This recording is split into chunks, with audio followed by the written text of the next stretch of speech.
जैसा कि अभी तक आप सबको पता है कि कोई ऐसी ब्रेकिंग मोमेंट सर ने नहीं दी है, लेकिन एक न्यूज़ हम तक आ रही है और वो न्यूज़ भगोड़ी के ही हवाले से है। और एक और इन्फॉर्मेशन मैं आज आप लोगों के साथ शेयर करूंगी। जैसा कि आप सबको पता है कि भगोड़ी जो है लाइव नहीं आ रही है और वीडियो भी बहुत मुन्ना चुन्ना सा बनाकर कुछ मिनट के डाल दे रही है। वो ब्लॉग्स भी आप सब देख सकते हैं कि किस टाइप के होते हैं। वैसे उसके ब्लॉग्स तो देखने के काबिल नहीं होते, बच्चे तो बिल्कुल भी नहीं देख सकते हैं, लेकिन बच्चों को भी अब पता चल चुका है कि भगोड़ी किसको कहते हैं। शोर।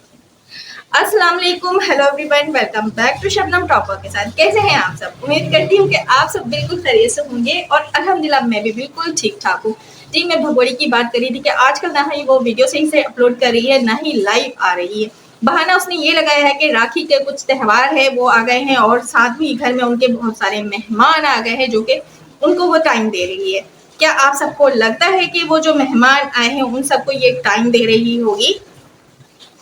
किस काम में ये लगी हुई है, कौन सा ऐसा काम कर रही है और कौन सी ऐसी बात थी जो मैंने शुरू में आप सबसे कहा कि उल्टी उड़ाती हमारे तक न्यूज आई है। मोमिन सर से इसने इनडायरेक्टली कुछ कहने की कोशिश की है। वो ये बात है कि वो माफी मांगने को भी तैयार है, यानी कि वो अपने आप को मजलूम बनाकर ये कहने की कोशिश करी है कि मुझसे जबरदस्ती ये सब काम कराए जा रहे हैं, मुझे मतलब मैं माफी मांगने को भी तैयार हूँ। क्या इस न्यूज में कितनी सदाकत है?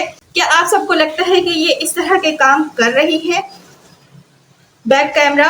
और जो वॉइस वायरल की जा रही है, इस वॉइस को भी वायरल करने का एक मकसद था। बेसिकली भगोड़ी को मजलूम साबित करने की कोशिश की जा रही है, क्योंकि अभी कोई ऐसा रास्ता बचा नहीं है। उसके जो भैया और सैया हैं वो भी साइड हो चुके हैं।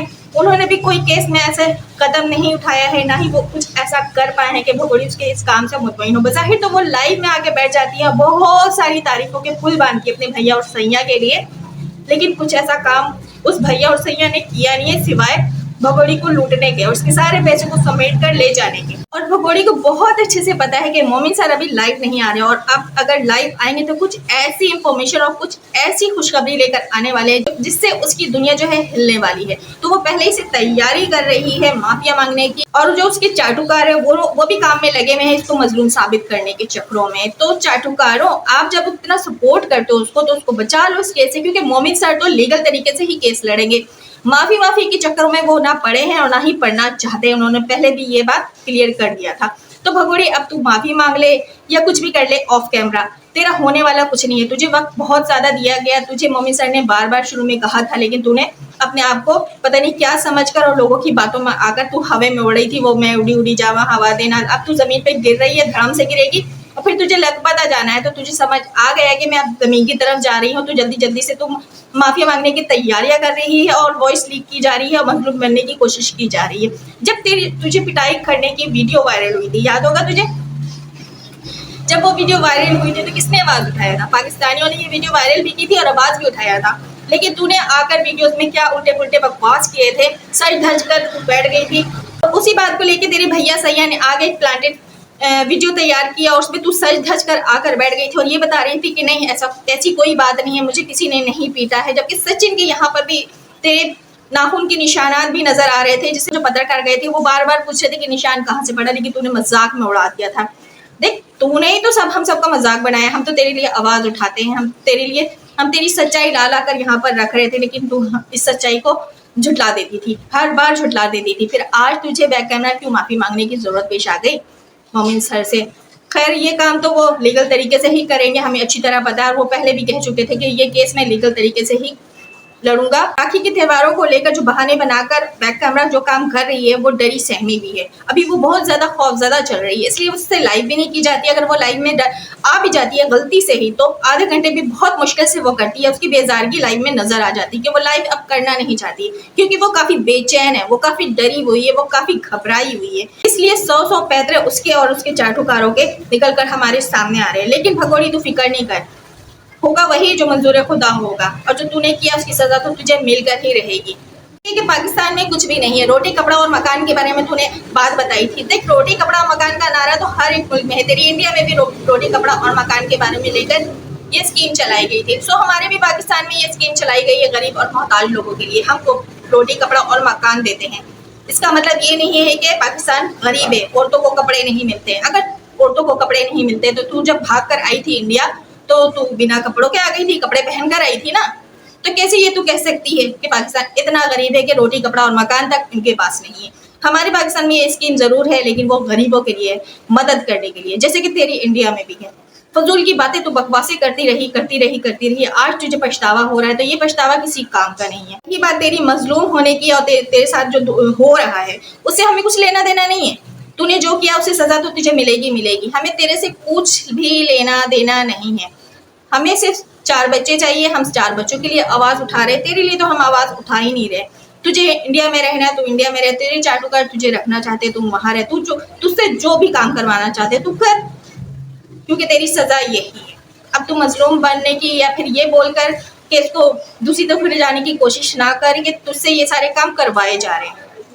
ये तू बहुत पहले भी बोल सकती थी, लेकिन अब जब तुझे पता चल गया कि तेरा जो फांसी का फंदा है वो कसने वाला है, तुझे अब नजर आ रहा है और तुझे अब समझ आ रही है कि तुझसे सारे काम ये करवाए जा रहे हैं। अब तू आकर कह रही है तूने क्या कुछ नहीं करा। अपने पाकिस्तान की नमक हरामी की, ना पाकिस्तान को बदनाम किया, अपने इस्लाम को बदनाम किया, और अभी भी मुसलसल 12 गज की बात ले ले, तूने क्या क्या बकवासें नहीं की है इस्लाम के बारे में और पाकिस्तानियों के बारे में। तो क्या वो पाकिस्तानी भूल जाएंगे, तेरी ये सारी बकवासों को भूल जाएंगे? तूने जो कुछ भी किया अब तक, क्या पाकिस्तानी भूल जाएंगे और तुझे कबूल कर लेंगे? देख, हम तो तुझे कबूल नहीं करेंगे, और रही बात हैदर भाई की तो वो भी तुझे कबूल नहीं करने वाले। किसी खुशफहमी में नहीं रहना। हाँ, लेकिन हम तक एक इन्फॉर्मेशन जरूर पहुंची है कि तूने पाकिस्तान में रहने का ठिकाना बना लिया है। तूने अपने चाटुकार जैसे कि इंडिया में है, तूने पाकिस्तान में भी तैयार कर दिए हैं, जो अगर तुझे डिपोर्ट की जाती है तो फिर तू उसके पास आकर रह सकेगी। ये बिल्कुल ऑथेंटिक न्यूज मैं आप सबको दे रही हूँ और बहुत पॉइंट की बात मैं बता रही हूँ कि वो पाकिस्तानी पर्सन से संपर्क में है, यानी कि राब्ते में है, और उसको अपने जाल में फंसा चुकी है। और कल को इसको अगर डिपोर्ट कर दिया जाता है तो ये फिर पाकिस्तान जब पहुंचेगी तो इसको सपोर्ट करने वाला बंदा भी तैयार होगा, उसको अपने साथ रखने वाला भी बंदा तैयार है, लेकिन हैदर भाई तो नहीं रखेंगे। इसके ये सारे कारनामे हैं, और क्या क्या कारनामे और कौन कौन से कारनामे हम आपको बताएं। और बाज़ लोग कहते हैं कि नहीं, ये पाकिस्तानी पर्सन से किसी से भी कांटेक्ट में नहीं है, लेकिन मैं यहाँ पे बता रही हूँ और आज या कल में वीडियोस में वो सबूत भी आप लोगों के सामने जरूर लेकर आऊंगी कि किस पाकिस्तानी पर्सन से ये कांटेक्ट में है और अपनी जगह पाकिस्तान में रहने की बना रही। अगर इसे कल को डिपोर्ट कर दिया जाता है तो वहाँ ये किसके साथ रहेगी? ये न्यूज भी आज या कल मैं आप लोगों से शेयर करूंगी इसी चैनल पे। जो बात अभी मैं आप सबसे कह रही हूँ कल ये बात भी साबित हो जाएगी कि मैंने ये बात ठीक कही थी। सबूत के साथ मैं वीडियो बनाऊंगी और आप लोगों के सामने सारे सबूत रखूंगी कि ये किस पाकिस्तानी पर्सन से कांटेक्ट में है और वहां पे रहने की जगह बना रही है। मतलब कि यहाँ पे मैं पाकिस्तानी हूँ तो यहाँ पे रहने की जगह बना रही है। तो ये तो है ही नहीं किसी की, आप सबको तो पता ही। अगर ये पाकिस्तान आ जाती है तो कल को फिर क्या करेगी? ये हिंदुस्तान की बुराइयां करेगी, जैसे कि इंडिया में बैठी है तो आज पाकिस्तान की बुराइयां करती है। जब ये पाकिस्तान डिपोर्ट कर दी जाएगी, जब इसकी सजा कंप्लीट हो जाएगी और जब ये बैठेगी तो फिर ढेरों ये इंडिया की बुराई करेगी। कौन कौन इसके साथ क्या क्या करता रहा है वो सारी चीजें यहाँ पे बैठ के उगलेगी। तो हम भी चाहते हैं कि इसकी एक ही सजा जरूर मिले और जो 4 बच्चे वो जल्द से जल्द हैदर भाई को मिल जाए। इंशाल्लाह वक्त करीब है, जब तो इसके जो है घबराहट और टेंशन जो है बढ़ गई है, इसलिए अब ना इससे वीडियो बन रही है ना ये लाइव में बैठ रही है, और लाइव में बैठ भी रही है तो बहुत ज्यादा बेचैन है।